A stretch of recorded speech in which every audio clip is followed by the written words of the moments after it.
when I discuss subjects with an audience, generally there's a general feel from the audience. Some of the subjects that we've discussed in the past, you will have noticed the audience sort of goes through these feeling phases. Do you remember when we did the law of compensation discussion? You remember how there was this real heavy, depressed sort of feeling that the majority of the audience felt during that discussion? And many of you went to sleep during it. It says a lot for me, and quite a few of you felt very tired and exhausted and overwhelmed and everything.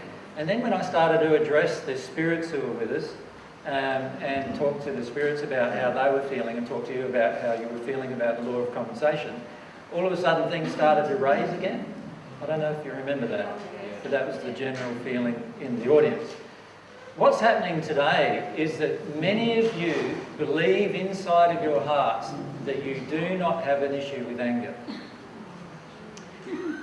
Right? Many of you feel that you're over that you don't have any problems with that you live a pretty good life and all those kind of things, and your law of attraction is pretty good, and no, I don't have an issue with anger. And I'm telling you bluntly, you do. Now, you can disbelieve me all you like. That's fine. That's your call. But I can feel the projections of anger from you. So whether you want to do something about it or not, it's up to you. But I'm telling you categorically, if you do not deal with this emotion, and if you don't face up to the truth about what you feel inside of yourself, you will not get closer to God. Is that what you want? Do you remember in the discussion with the spirits that I played, how I said to them what they would need to do to get beyond their anger? Remember, they had to get beyond their anger into their grief and their sadness. Remember that? And remember the first thing that they said? Oh, no, I don't want to do it now. Like, before we were talking about being in the nice place, and they said, yes, yes, yes, I want to be in the nice place. And then as soon as I say what they needed to do to get to the nice place, what did they then say? No, I don't want to do that. Right? And this is the problem we all face. We face this issue inside of ourselves. Are we willing to really be honest about what's inside of us? Because if you're not, then you might as well give up the divine love path. Because you're going to find a lot of traumatic experiences on that path if you don't want to be honest and truthful about how you really are inside of yourself. So allow yourself to have a good look at what's inside of yourself rather than just denying it. Now, there's so many of you who feel you're not angry, and yet I can feel the anger coming from you. We're just sitting in the audience. But you don't want to know. Many of you feel that you do not want to know. That's okay. That's your free will. But there's a part of your soul, obviously, that's saying the opposite. Otherwise, you wouldn't be here having a discussion about anger, right? So let yourself start to realise what's going on inside of you. Are you feeling resistive to this discussion? Are you feeling this discussion doesn't apply to you? Because if you are, then it applies to you. Because the resistance is proof of what is inside, generally. You don't get away with it,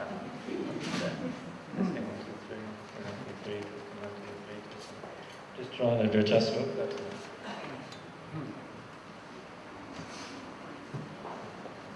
I was just going to point out that when I first started dealing with my emotions, I didn't realise how angry I was. And Paula and I wrote up on the board in the break, Paula and I have a new motto, and it is always sweat the small stuff, because it's actually the small stuff that has led me to really huge emotions inside of myself. So if I get irritated about a phone call, or if AJ doesn't, do the drying up, there's a huge emotion underneath that. But we're very well trained in just skipping over those things. Oh, that's what happens when you live with someone. Oh, well, or we're very good at empathising with the other person and saying, oh, I understand why they're like that. But in the end, we actually skip over what the deep hurt is within us. Do you want to give an example of it? Can you think of one? I can think of about 100 of The trouble is that every example I think of, you seem to get angry with. Test me out, see if I work through an emotion. Well, yeah.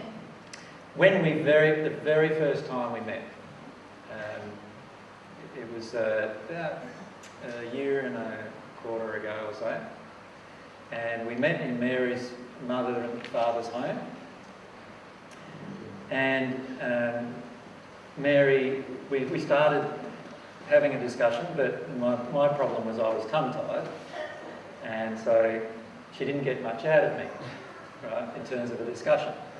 I didn't know why he wouldn't talk to me. And so, No.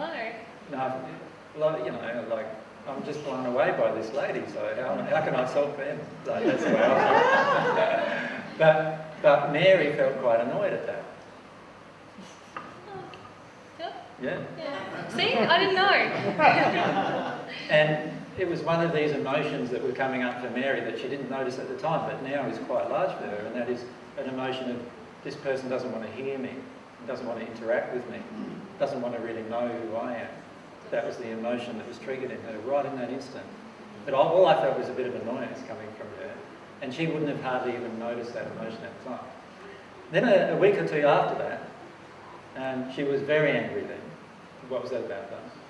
I went to another group of AJs and he was talking about being Jesus, and he was talking about some of the pageant messages written about the celestial heavens closing, and I thought, what is going on here?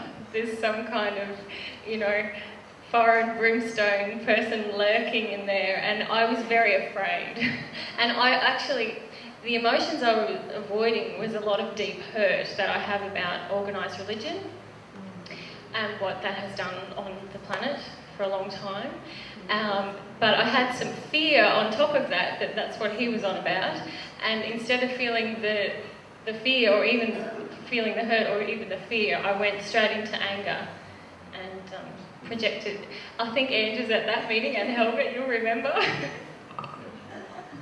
So what we've found in our own relationship is that there are times when we have a very small discussion about something that has huge emotions under it. Another time was we had a visitor over, a friend of Mary's from Switzerland, and we were just deciding how to set out our lounge room for visitors. And do you want to describe the event? I can't even remember the exact events, but my friend Megan, who'll probably watch this, was just sitting there very bemused because we started out talking about pillowcases, and 5 minutes later I was talking about feeling disempowered as a woman, and AJ was feeling about having his needs never being met, and she didn't quite know what was happening. So what had happened within a few weeks of Mary coming to live with me, I just wanted a certain thing to happen with these pillows, right? And it's the only thing I've ever asked in that entire time. And so my feeling was, the one thing I want done my way, it can't be done my way. And Mary's feelings were, I'm totally out of control, I'm in a new environment, I want this to be my home too. Men never listen to me, I'm completely disempowered. Yeah. So I spent the rest of the afternoon crying on the roof, cleaning out the gutter. And Mary spent about half an hour or so in the room in an anger state. And then we came down and had a chat to poor old Megan, who was sitting in the lounge. She's pretty easygoing. Yeah.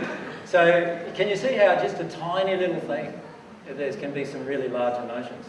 And the key is not to overlook anything intellectually. See, what we often do, and this is one thing that this discussion brings up, is that in the outline I've got that you have afterwards or being sent to you, is we often intellectually choose to skip over really, really huge stuff. And we go through this process of justification all the time. And that's the major problem that we face, this process of justification that we go through. In the case of many of us, we're so used to intellectualising that it didn't matter, that in reality we just skip over huge emotions. Now, I've seen many people do this over and over and over again, saying to themselves, oh, that didn't matter, that was just a little issue. And inside of it, I just feel like this huge mountain of emotions there in them, in that particular issue, that they're just suppressed with that one little comment of, oh, it didn't matter, whatever it was that they're saying. So the truth is, with all this adult anger, you can see it as your guide, or you can just make out it's not there. That's your call. But understand, when you make that call, you're also making a choice. You're making the choice to stay alienated from God, and also the choice to stay alienated from your own self, because you're not allowing yourself to feel what you truly feel. So there's been many times where Mary and I have had just a tiny little thing happen, and it's blown into a really large thing, in the sense that there's huge emotions around it. So I don't know if you want me to mention too many of them, because you might be embarrassed.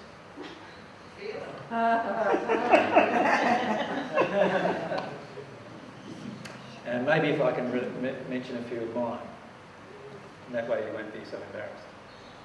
I've mentioned some of mine. Yeah, Mary has had a lot of anger to work her way through, primarily with me. When I first met AJ, I really thought I was not an angry person at all. I was known to be, I think my mother used to call me serene. And when I met AJ, and I was on the later part of the trip that Ange was on for a couple of months, I had never been so angry in my entire life. All of it very quiet and very seething, but of course that doesn't stop him feeling the brunt of it. And that was because I was in extreme amounts of fear about what was happening, and I just didn't want to feel it. So I was just projecting it all onto AJ. All the while going, I'm not very angry. Yeah. So I would say, Mary, you're angry, what's this about? And the first comment generally for Mary was, oh, I'm not angry. Right. I didn't feel angry, I just felt like, oh, I want space, I want control. But really, if you scratch the surface, as soon as we started discussing it, I was suddenly feeling a lot of anger. Yeah. So if you're having an emotion of I want space from somebody, very highly likely there's a lot of anger in there, right? If you're looking for space from somebody. So the truth is that in reality, what will happen when your soul is in a pristine condition, the moment you want space is the moment you'll have space anyway. So you won't even need to project anything to anybody. And secondly, why would you want space? Everything's passing through you. There's no resistance. So it doesn't matter where you are, you'll enjoy yourself. Whether you have space or whether you're in a 1,000 people environment, you're still going to enjoy yourself. So a lot of these things that we do are just ways to run away from what we're getting triggered in. Does that make sense to everyone? And in particular, usually it's running away from the anger we feel, but generally, even underneath that, there's a lot of other emotions.